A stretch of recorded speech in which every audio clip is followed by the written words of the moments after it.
Bonjour. Bonjour. Présentez-vous.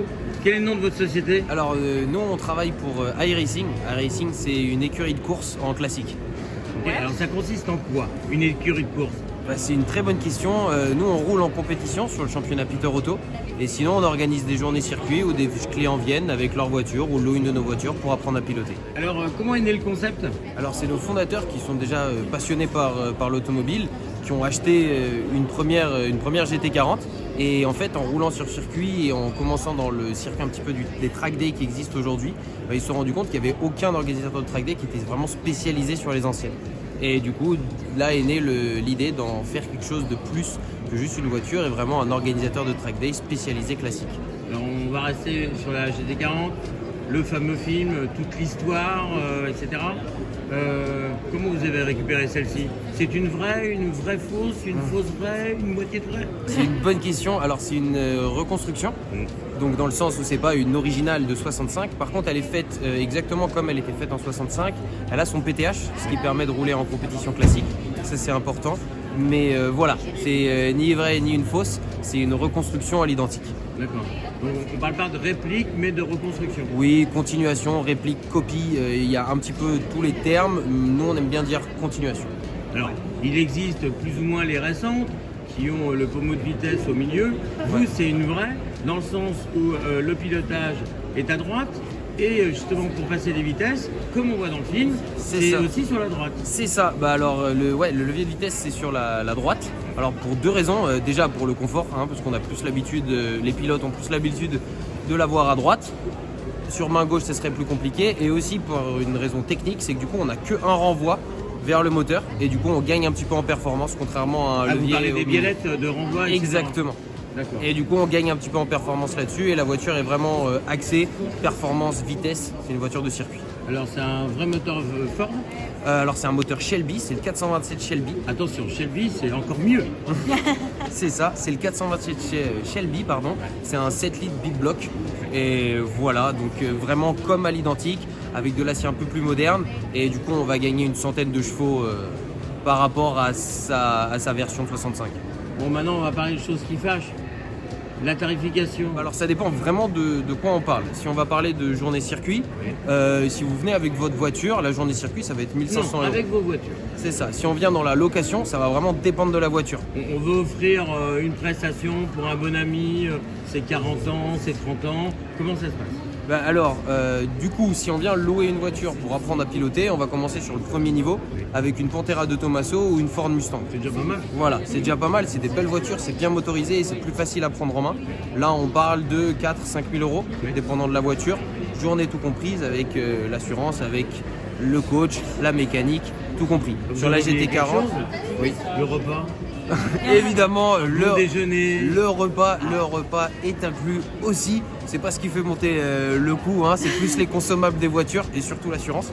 Et après, évidemment, si on parle de la GT40, on monte plus haut, mais plus qu'une question de prix, c'est vraiment une question de niveau. On va pas avoir quelqu'un qui arrive pour la première fois sur le circuit et le mettre au volant d'une GT40 directement. Ce serait pas très fair. Oui, en baptême, ça serait pas génial. Par contre, justement, ça c'est une autre activité qu'on fait qui, elle, est plus axée grand public. On organise des baptêmes où c'est sur une demi-journée et il va y avoir des gens qui viennent se mettre en tant que passagers avec là un pilote professionnel. Et là, on vient sur des grands circuits connus, Le Mans, le Castellet, Spa-Francorchamps. Et le pilote envoie à fond, on est passager, c'est safe et on a les sensations. Je vais mettre mon petit côté gore et le sac à vomi à côté, bien sûr, pour les bonnes sensations, on est d'accord? Ouais, exactement. Bonjour, je m'appelle Rachel, on est sur le stand HY Racing et aujourd'hui dans le salon on fait un concours pour lancer les offres baptême. Et là, du coup, on fait un petit quiz des Golden Years pour les gens répondre. Et après, on tourne dans les simulateurs. Oui. Et comme ça, qui participe, on a 30 gagnants qui va prendre en demi-journée dans les circuits Le Mans, Bugatti. Il va y avoir un tirage au sort? Oui, okay. Avec notre pilote, il va tourner un peu une demi-journée. Sur quel modèle? Sur les GT40. Ah, ça c'est sympa. Ouais. Okay. C'est 30 personnes qui gagnent. D'accord. Ils prennent les 19 juin de 2022. sur le circuit Bugatti Le Mans. Oui, c'est ce que j'allais vous demander. Vous tournez sur différents circuits en France, en Belgique Oui, oui, on tourne un peu partout. Europe, on aime bien Almeria parce qu'il fait soleil, c'est beau. Les personnes ils aiment les côtés espagnols, d'être avec les chaleurs et ouais. Et puis on aime bien votre joli accent. Merci. Alors vous êtes, allez quoi, spécialiste de la voiture, vous adorez ça. Alors je suis plutôt passionnée. La passion Comment est venue cette Alors passion depuis toute petite, pour le coup, personnellement, depuis toute petite j'ai baigné dedans. J'ai travaillé beaucoup avec mon père sur sa voiture de collection. Il a quoi votre papa? Il a une Cox de 74, il me semble. Ok. Donc du coup, elle Donc, tâte vous un avez petit mis les peu. mains dans la mécanique rapidement. C'est ça, et puis je fréquente beaucoup de personnes qui font de la mécanique en global, qui font des petites modifications sur leur voiture, qui se permettent des choses assez Folle. folles, c'est ça, sur leur voiture, qui suivent beaucoup de personnes sur YouTube par exemple, qui donnent des conseils, qui les orientent, Tiens etc. d'ailleurs, sur YouTube, vous suivez qui? Alors moi je suis... Après je suis... La blonde là, par exemple, j'ai plus son nom. Je sais plus comment elle s'appelle, mais celle qui essaye tous les prototypes, etc. Ah pour le coup moi je suis plus Villebrequin ou ce genre de choses là. Alors on fait une aparté, Villebrequin, super bien. C'est fait par deux jeunes comme vous, un qui mesure presque 2 mètres, un autre plus petit, un ancien de chez Bosch, etc.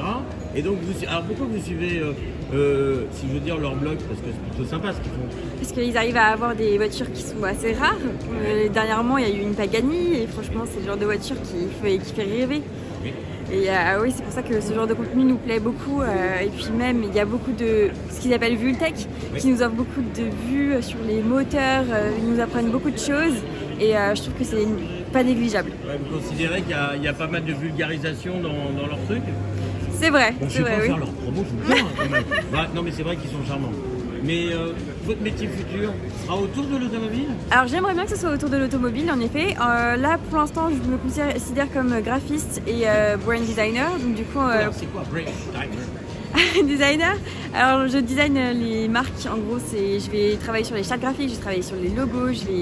Rien que ici sur le stand, en global, c'est moi qui l'ai designé en 3D, par exemple, Ouais, ok, d'accord. avant de le faire ici. Ok.